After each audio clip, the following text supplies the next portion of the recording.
2030 부산 세계박람회 유치 전에 윤석열 대통령이 직접 나서기 위해서 오늘 오전 프랑스로 출국했습니다. 국제박람회기구 프레젠테이션 행사에서 직접 영어 연설에 나서는 것인데요. 경쟁국인 사우디아라비아의 빈살만 왕세자도 파리를 찾았습니다. YTN 취재진이 미리 현지에 도착했습니다. 박소정 기자. 네, 프랑스 이시레 물리노에 나와 있습니다. 네, 박 기자 뒤로 보이는 곳이 있는데 윤 대통령이 영어 연설을 하게 되는 그 총회장인가요? 네, 그렇습니다. 이곳은 파리의 남서쪽 작은 위성도시 이시레 물리노라는 것인데요. 제 뒤로 보이는 건물 보이실 텐데 이 도시에 있는 공연예술극장입니다. 한 400명 정도가 들어가는 작은 규모의 극장인데 하루 뒤에 이곳에서 국제박람회기구 BIE 총회 프레젠테이션 행사가 열리게 됩니다. 이곳으로 제가 오는 길에 버스 정류장이나 길거리 곳곳에서 우리 기업이 내건 부산 엑스포 광고판을 봤는데요. 총회장 인근에 100여 개가 설치됐다고 합니다. 오늘 오전 10시쯤 파리로 출국한 윤 대통령, 그에 앞서서 이곳 극장에는 행사 관계자, 그리고 한국 대사관 관계자, 또 한국 기업들 관계자가 오가면서 준비하는 모습도 볼 수 있었습니다. 부산 세계박람회 지지를 호소하는 영어 연설을 윤 대통령이 프레젠테이션을 직접 하게 되는데요. 우리나라로서는 이 연설이 이른바 회심의 카드입니다. 경쟁국에 알려주면 안 되는 만큼 그동안 엠바고에 붙였다가 어제 공개가 됐죠.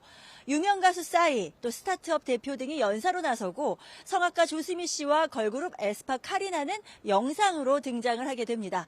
그리고 마지막에 윤 대통령의 연설이 진행되는데요.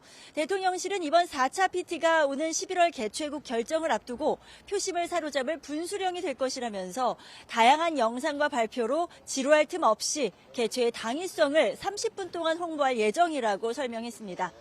관심은 이번 엑스포 유치 경쟁에서 선두를 달리고 있는 사우디아라비아와의 대결입니다.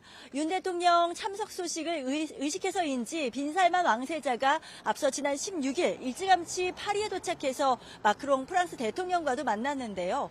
윤 대통령이 지난해 11월 한남동 관저로 이사한 뒤에 처음 초대했던 해외 인사가 바로 미스터 에브리띵으로 불리는 빈살만이었죠. 7개월 만에 프랑스에서 두 정상이 만나게 되면서 치열한 유치전을 펼치게 됐습니다. 이탈리아 로마, 우크라이나 오데사도 경쟁 도시인데요. 올해 11월 5차 프레젠테이션 이후에 179개 회원국 투표로 개최지가 확정됩니다. 마크롱 대통령과 회담도 예정이 돼 있죠. 순방 일정도 전해주시죠. 네, 윤 대통령 이번 총회에 참석하기 전 먼저 엘리제궁에서 에마뉴엘 마크롱 프랑스 대통령과 오찬을 겸해 정상회담을 합니다. 이번 회담은 굵직한 의제를 가지고 집중하는 자리라기보다는 오참을 겨난 만남이라서 주목도가 높지는 않은데요. 윤 대통령은 앞서 17일 프랑스 일간지 르피가로 기고문에서 우크라이나의 평화가 조속히 회복되도록 가능한 지원을 아끼지 않을 것이며 이 과정에서 프랑스 등 나토 회원국들과 공조하고자 한다라고 언급을 했는데요. 이와 관련한 내용이 공동 발표에 담길지 관심입니다. 윤 대통령은 프랑스에서 유치전에 주력하는 2박 3일을 보낸 뒤에 22일에는 베트남 하노이로 이동합니다. 보반트엉 국가주석과 정상회담을 비롯해서 권력 서열 1위인 응우옌 푸중, 공산당 서기장 등 지도부와의 개별 면담이 예정돼 있습니다. 그 외에도 한국 제품들을 전시 홍보하는 K산업 쇼케이스, 또 한국 음식 축제인 K푸드 페스티벌에도 참석합니다. 이번 방문에는 매번 순방 때마다 함께한 4대 그룹 총수를 비롯해서 윤석열 규모 이후 최대 규모 205명의 경제 사절단이 동행하는데요. 새로운 투자와 경제 협력을 얼마나 이끌어낼 수 있을지가 관심입니다. 지금까지 프랑스 파리 인근에 있는 이시레 물리노에서 YTN 박수정입니다.